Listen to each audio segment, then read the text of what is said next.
Welcome to Helpful Hints and Tricks while using Contino. This video will focus on removing the Contino in a way that reduces the amount of friction that you may be causing on both that removal, and then ideally we're trying to minimize the amount of friction that's created on insertion as well. But in this video we're dealing with removal, and so we're gonna start with the Contino that's in situ. You can see the device is inside the body. It's probably right around there.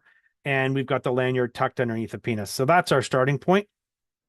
And so we now begin to feel the urge to urinate, which is great. We're not urinating earlier. We want to make sure that we're going to do a full bladder. And so we're now heading towards the toilet. We go to the toilet. The first thing we do is we wash our hands with soap and water, make sure we're starting off clean and we've got a clean environment. And I've got my Contino case here, my carrying case that's got a spare Contino. It's got a little towel or a little cloth, the lubricant, and the inserting tool as well. Okay, so we've now been able to get ourselves ready. We're about to urinate, and we've been able to create quite a good seal. And there's very little leakage, if at all.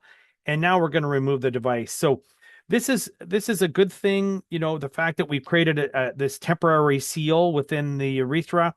And what we found is if you've been able to kind of create a really effective seal, just removing it can cause some friction, or it just causes a little bit more friction than necessary. So what we kind of recommend is, before you remove it, just go back and forth with your thumb and finger.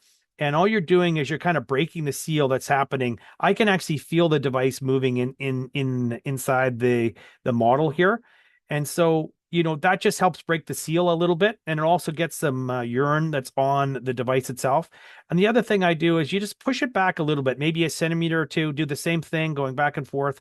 And now essentially what you're doing is you've got a bit of lubricant you're creating, the urine is acting as a bit of a lubricant. So you've broken the seal, you've got some lubricant that's going to be some urine that's on the device itself, which will help as a lubricant. And then as you remove it, you're twisting it and pulling it out. And it just is a little bit easier. And then you'll find that it pops out just a little bit easier. Then you have a column of urine. You go and urinate, and then hopefully you urinate with some pressure, and you're hitting that target of 250 mils or 1 cup when you actually do that urination.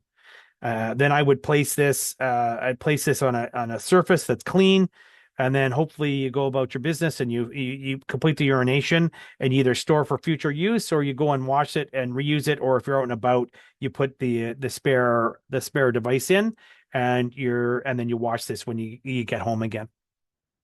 I look forward to helping you with another video, and any feedback you get is muchly appreciated. So don't hesitate to reach out. Thank you.